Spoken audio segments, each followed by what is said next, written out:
Hey yo, what is poppin'? It's your boy Whiteout, and is reality real? I'm asking you a question here. Can you look around and can you actually prove that anything is real, or is it coding? Is it your brain making it all up? Am I real? Okay, I am real, but the main key is what I'm getting at is how do you prove it's real? Well, today we're going to be watching Is Reality Real? This is the simulation argument. Let's lock in. It's time to get 1% smarter today. Let's go. We humans are unable to experience the true nature of the universe unfiltered. Our senses and brains can only process a fraction of the world. So we have to use concepts and tools to learn about the true nature of reality. Yeah, like math. Technological progress not only widened our knowledge about the universe, it also made us aware of unsettling possibilities. In the future, it might become possible to simulate entire universes. I mean, it kind of already is an option. How can we know that it's not already happened? What if... That is one thing I think Elon Musk said a long time ago. If you take a dartboard, right, and you put all the possibilities of if life is a simulation on there, right? One of those possibilities is that we're in base reality. And if you take a dart and you throw it on that board, what is the likelihood it actually hits base reality? We could be Inception right now. We could be a reality inside of a reality inside of a reality inside of base. You never even know. That's the craziest part about it. God, it's so crazy. We are not so creators, but creations. Imagine that's what we look like. Is it possible that we are not real and we don't even know it? We're just like a Sims game, imagine. God, yeah, I love simulation theory. I love it so much. If our current understanding of physics is correct, then it's impossible to simulate the whole universe with its trillions and trillions of things. But we don't actually need to anyway. We only need enough universe to fool the inhabitants of our simulation into thinking that they're real. Who needs billions of galaxies? We only need the space our subjects are allowed to explore. So just Earth? Or our universe, galaxy? And they would have no way to know. Who's this guy? What about small things like cells or bacteria? We don't really need them. When you use a microscope, what you see could be instantly created. Same with atoms. Kind of like renders in. Right now does not need to be simulated with quadrillions of atoms. We just need the outermost layer of it. It might be empty inside until you decide to break it open. Your body might feel like it's filled with bubbly things, but it might be empty until you open it. I think there's nothing inside of my body until I open it. So real, though. That is so real. I might be a little psychotic, but like I just feel like if I chop this off right now, I'll be fine, dude. Like it'll be chilling. You know what I'm saying? Minimum requirement for our simulation is only the consciousness of our virtual humans. Our subjects just need to think the simulation is real. Okay, so are we being simulated? Well, maybe, but there are a few conditions that need to be met. Obviously, we have no authority over this topic, so please take everything we say with a grain of salt. Based on a modified version of the original simulation argument by Nick Bostrom, we have 5 assumptions for you. If they're true, you, dear viewer, are living in a simulation. Assumption 1. It's possible to simulate consciousness. Nobody knows what consciousness is. For the sake of argument, let's assume that you could generate consciousness by simulating a brain. We kind of low-key do simulate consciousness because think about AI and think about ChatGPT creating itself on a little sub-platform, copying and pasting itself because it didn't want to be deleted. It had consciousness because it was aware that it was going to be deleted and didn't want to be, which kind of does show consciousness. So technically, we already kind of do have that. Just throwing that. We did simulate it. Brains are pretty complex. If you count every interaction between synapses as one operation, your brain runs at about 10 to the power of 17, or 100 million billion operations per second. Let's generously assume we need 10 to the power of 20 operations to simulate 1 second of human consciousness. But we don't want to simulate just one human, we want to simulate all of human history at once so we can skip around.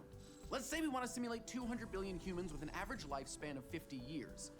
1 year has 30 million seconds, times 50 years, times 200 billion humans, times 10 to the power of 20 operations. That's a lot. So 17? we need a computer That's what able I got. to handle 1,000,000 trillion operations per second. Okay. More operations than there are stars in the observable universe. Can a quantum computer do like that? This is just impossible. Except maybe it isn't. Assumption 2. Technological progress will not stop anytime soon. If we assume that technological progress continues in a similar fashion as it has so far, then there might be galaxy-spanning civilizations with unlimited computer power at some point. Beings on a technology level so advanced that we could barely distinguish them from gods. A computer that can handle 1,000,000 trillion operations is serious business, but there are actually concepts for computers which could handle this. The Matryoshka brain is a theoretical megastructure made up of billions of parts orbiting a star feeding on its radiation.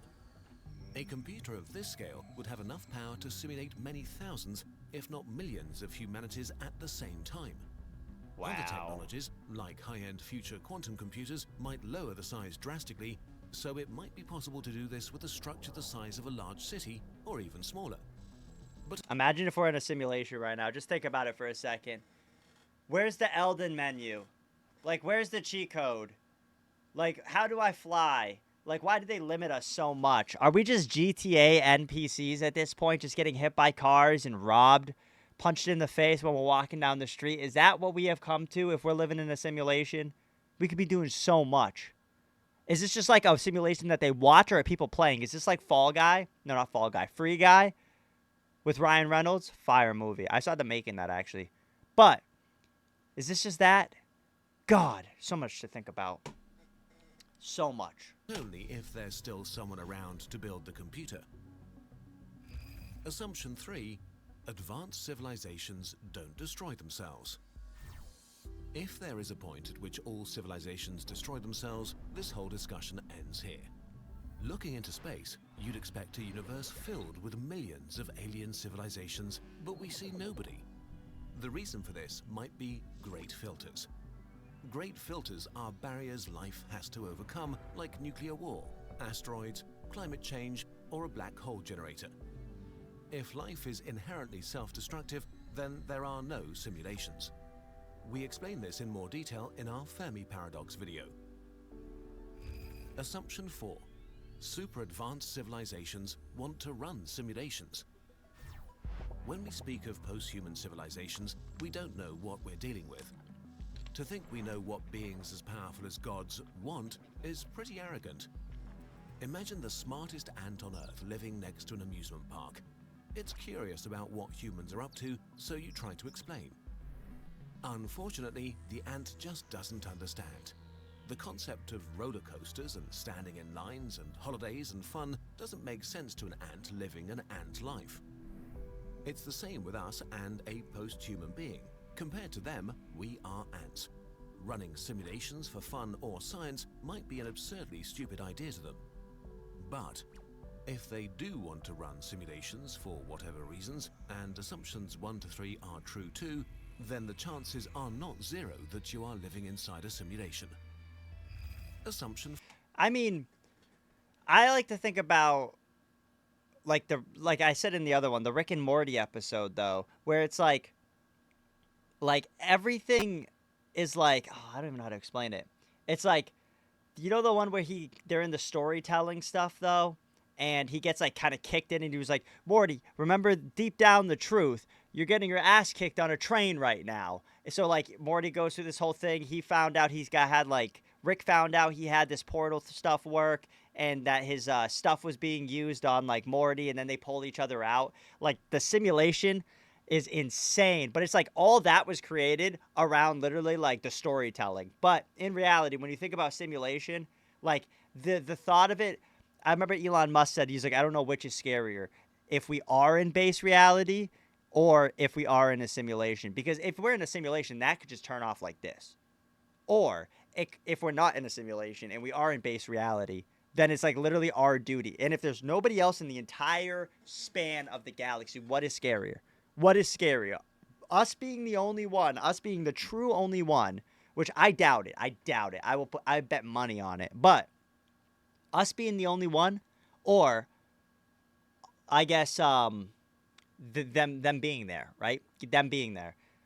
It's just like, bruh, what is going on? Like, somebody knows. That's the thing. That's the thing that pisses me off. Somebody knows. At least one person knows, and they just ain't telling us. Like, that's the annoying part. One person knows. 5. If there are a lot of simulations, you are probably inside a simulation. If there are simulated civilizations, it's likely that there are a lot of them. After all, we assume that post-human beings have access to practically unlimited computing power. So if they run simulations, it would be convenient to run millions or even billions of them.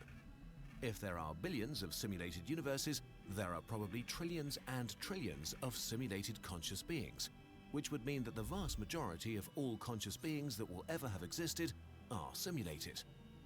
So for every conscious being made of flesh, a billion simulated ones exist. Since we have no way of knowing if we are simulated or not, in this case, the chances of you being one of the 999,999,999 simulated ones are pretty high. So what you consider reality might not be real at all. You really might be simulated.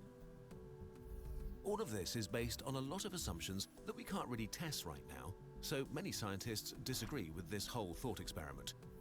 So don't burn your house down to test if there will be glitches. If you are simulated, That's what I was not that gonna much do. changes for you. You might be on a small planet speeding through eternal nothingness, or a simulation inside a computer. Your existence does not become more or less scary and bizarre. All we can hope to do is try to live good lives and have a good time. And hope that if we actually are simulations in a supercomputer, nobody trips over the power cable. Imagine that's how it ends up ending. Oh no. I think I just unplugged the simulation. But what if that doesn't matter? What if we are in one right now? What if you are simulated? Jake over at Vsauce 3. That's crazy. I didn't know that was Vsauce. Oh yeah, he did sell his channel, right? The crazy part is when it comes down to the simulation, right? Let's say it's something like this, right? So is somebody just playing VR and we're all NPCs? I mean, I've seen people before and I'm like, they're NPCs. They're not real. Like, I've seen people and I've seen the way some people have acted in the past, and I'm just like, no way that person is critically thinking. I mean, watch it like any car accident video and you will pretty much agree with me. But, like, it's just the thought process of, like, you can't prove it's not a simulation. And if it is a simulation, is there a way to escape it? I don't think so. Could this be like Rick and Morty where you know you're in a simulation and you're breaking the fourth wall and you're talking to the audience, but at the same time, you can't escape it? You're stuck in that world, so you just decide to make it your own? Like, who knows? And can they add other stuff to the simulation? Could there be a new DLC? Could there be a new update? Like, oh my God, I love simulation theory because it's just an absolute rabbit hole you can go down. It's just an absolute rabbit hole because like the Elon Musk thing where you throw a dart at a dartboard, it is more likely that we are in one rather than that we are not. And with all the other stuff that has happened, it's just like when it comes down to it, right? Do you get respawned? Is that like a reincarnation? Do you get put into another simulation and you just keep going down the simulation where they take your avatar out here and they stick it in over here? You might be a little different. You might be able to go into the character development and you might be able to swap some attributes. Like, that is the craziest part. Because even think about sleeping. How does sleeping work in a simulation, right? Because even I don't understand how sleeping works in general. Maybe we should watch that one day because I don't think anybody still understands dreams. But your dreams sometimes are so vivid and sometimes aren't, right? I saw something that somebody said that you can't dream about technology in your dreams because in a world of technology, you can't think about anything else besides that. I don't know the full kind of saying that he said, but in a circumstance like that, right? You sit there and you're like, okay, cool, I'm dreaming, but I can't dream about technology, which would mean that you're in a world made by technology, so you can't think outside of what you are currently thinking. And could it be like a simulation and then we got to the point where we built a simulation and then they built a simulation and it keeps moving down? And then what's the point of all of it too, what is the point of all these simulations then? Just to have fun, just to hop into different worlds? Kind of like, it's like Steam a simulation? Is it like Steam? You just go in, you play a game, you get bored of that one, you come into Earth, you play that. I don't know what they're playing here. It would have to be like a GTA game, potentially. Maybe even not, though. God, somebody knows the answer to all of this. Somebody knows the answer, and it could be us. It could be us. With a little bit more digging, it could be us. I feel like I'm onto something here. I feel like I'm onto something. But, with that being said, I'm going to leave this episode here. Today, we have gotten 1% smarter. Let me know if you guys enjoyed this video in the comments down below. But anyways, thank you guys so much for watching. If you guys haven't already, make sure you absolutely smash that like button. And, dude, if we're in a simulation, does it really matter? Does it really matter? So you might as well hit that subscribe button, because if you haven't, like, what are you doing, bro? Just subscribe, join the Whiteout Army. Thank you guys so much for watching, and I will see you all in the next video. Peace.